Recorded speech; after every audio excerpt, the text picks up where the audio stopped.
things. The posterior occipital lymph nodes in the back here, I should have assessed at the time when I was assessing lymph nodes, and then also pressing on the tragus for pain, be another area. Do you have any pain? Nope. And I also forgot to mention that throughout this examination, I'll be checking mood and cognition throughout. Now we're to the lung portion of it. So I'm going to note that his AP diameter is normal. It's more wide than it is deep. I look for the ease of respirations, which he appears to be breathing without difficulty. Looking at the skin, there's no lesions or discoloration that would show any concern. So we'll go ahead and listen to the lungs posteriorly.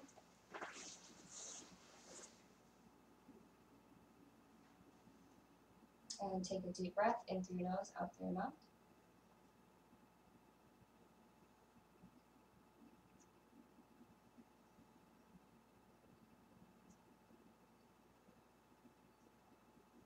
Right medial lobe.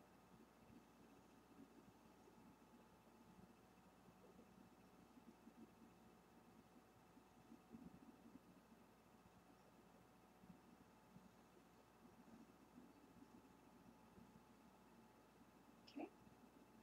I'm also going to be checking for CVA tenderness and to make sure that this is also symmetrical when he breathes. Go ahead and take a deep breath.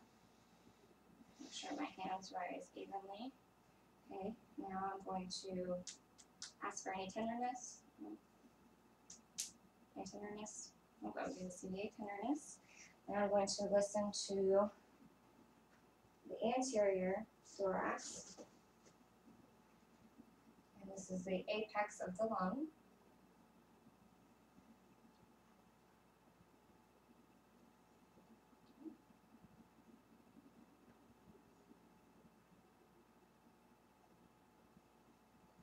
Okay.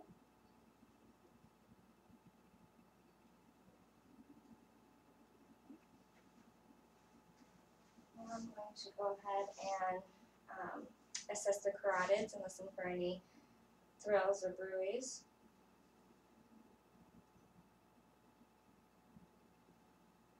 And I'm going to actually ask him to hold his breath. Go ahead and breathe. And then hold your breath again. Okay. And we use the bell of the stethoscope for that. Now we will go ahead and have you lay down and assess the heart. So we'll listen. First I'm going to palpate each region, which we have the aortic, and we're palpitating for any palpitations or bruits. This is colonic. This is Erb's point, which is third intercostal space. This is the tricuspid, which is fifth intercostal space. And that would be on the left, and then the mitral valve is here on the left intercostal space laterally. And now I'm going to go ahead and listen the diaphragm first. Going over this is the aortic, which is second intercostal space. This is the sternal border. Colonic, which is second intercostal space. That would be left. Erb's point, which is third intercostal space, left sternal border. Tricuspid again. And mitral. Okay. Do not hear any murmurs. Now I'm going to listen with the bell of the stethoscope. Any low pitch sounds. Erb's point. Spin. Okay. And that appears normal. And while I'm listening, I'm going to go ahead and assess the aorta.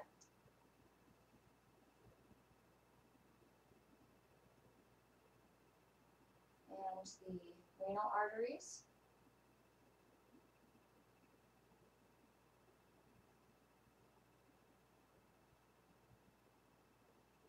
just going to listen to which I listened to the carotid. So now we will be moving on to the abdominal exam. First I'm going to auscultate. Well, inspection, the abdominal contour is round, there appears to be no distension, color is normal, and now we will listen. Listen to all four quadrants.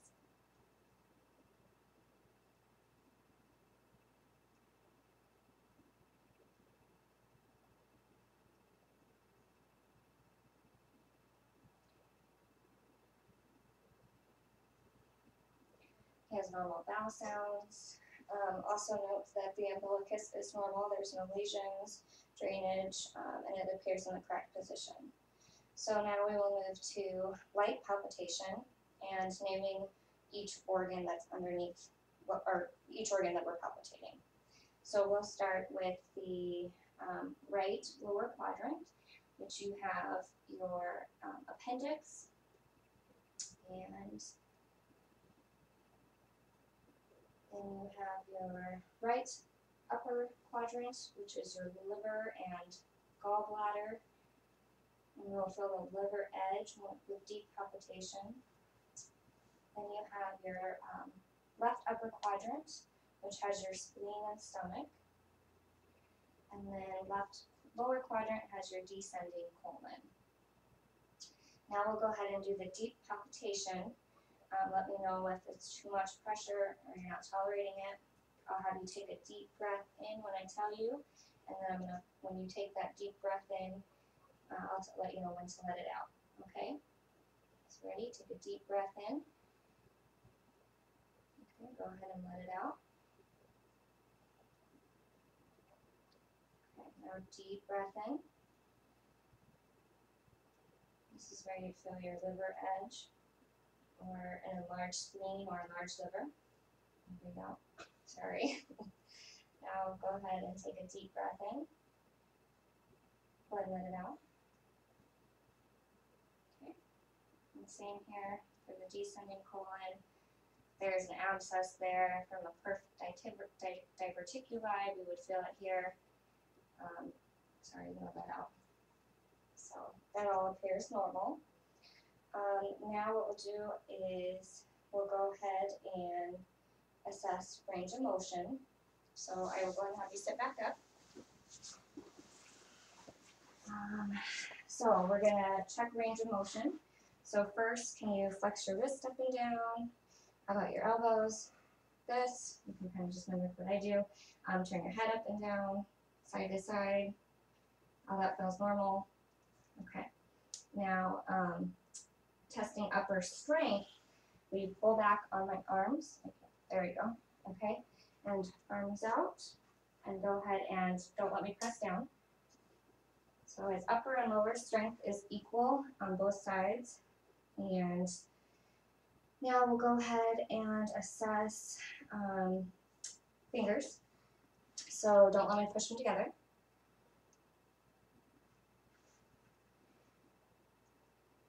Okay, good. So that's done. Also noting skin color is normal and no discoloration noted. So now we're going to assess sensory again. So let me know when you feel me touch. Yes. Okay. Now we'll move to the lower extremity range of motion. And what we'll do is have you lay down.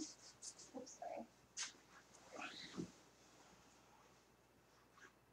Okay, so first I'm going to do kind of look at the hips and make sure the joint's okay here. So we will do abduction, abduction this way and across, and then adduction, sorry, across this way, make sure it goes across. Same for this side, abduction and adduction. Okay. Now we'll also do your knee here. Yep, go back to the side. And for strength, can you go ahead and pull your leg down? There you go. And go ahead and push back. hand. Okay, good. Now also assessing the knee joint. Kind of rotate your knee out, which also kind of just your hip here and then out there. Okay, on this side, same thing. Okay, so kind of we'll do your joint first, knee. Okay, and now push down the hand again. There you go. Now pull back with your, very good. And can you, for your feet, pull back and push down. Okay, great. Now, range of motion in ankles. Can you kind of roll your ankle around? Good. And then any other one? Okay, great. Now, this is also a time where, because he's laying down, I would assess femoral arteries here on both sides. These should be equal. You can also check it with a radial pulse at the same time. And if there's a defect, then that will also mean that he has an aortic stenosis. I'll go ahead and have him sit back up. And I'm going to go ahead and do reflexes. So yeah, we'll have to turn this side. Ideally, we would have them a little bit higher, but this is the patellar reflex. Both sides. I just want to make sure those are +2. Achilles. Okay. Good. And now we're going to do the thin squeeze. Just on this side so you can see. I'll make sure the toes kind of curl. There we go. And while I'm down here, I'm going to assess circulation, which CMS check here. Those are normal. You can do it on your fingers. And that's less than 2 seconds. So that is normal. Now we're going to go ahead and do gait.